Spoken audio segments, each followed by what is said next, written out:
In today's video, I'm going to teach you how to archive a Slack channel. Archiving a channel in Slack. Simple Slack tutorials. Archiving is a great way to tidy up your workspace without losing valuable history. When you archive a channel, it becomes read-only and is removed from the active channel list. But all messages and files are preserved and still searchable, depending on your organization's retention settings.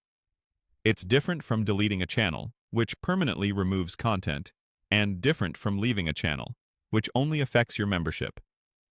Before we start, note that you'll need the right permissions to archive a channel. Typically, channel owners or admins can do this. Also, the main default channel cannot be archived, and some shared or restricted channels may have extra rules. If you don't see the archive option, check with your workspace admin. First, go to the channel you want to archive. You can do this from Slack on the desktop app or in your browser. Use the sidebar or the search bar to find the exact channel, and take a moment to confirm it's the correct one, especially if your workspace has similarly named channels. If there are any active tasks or drafts, let your teammates know you're archiving so nothing gets lost in the handoff. Remember, archiving won't delete messages or files, but members won't be able to post new messages once it's archived. Next, click the channel name at the top of the conversation. That opens the Channel Details panel, which shows information like the description, topic, members, and more. This is where Slack keeps the channel's management options. Now, in the Channel Details panel, switch to the Settings tab.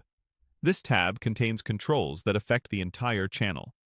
Take a quick look to make sure you're managing the right space, because the change will apply to everyone in the channel. Finally, choose Archive Channel for everyone.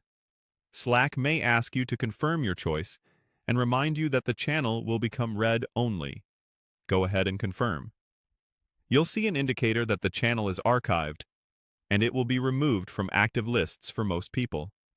Existing content remains available for reference, and you can usually unarchive later if your permissions allow. Notifications stop, and the channel won't accept new messages until it's brought back. That's it. You've archived the channel safely and kept your workspace organized. If the option isn't available or you run into restrictions, reach out to your admin for help. Keeping channels archived instead of deleted preserves context and knowledge for future reference. Thanks for watching, and happy organizing in Slack.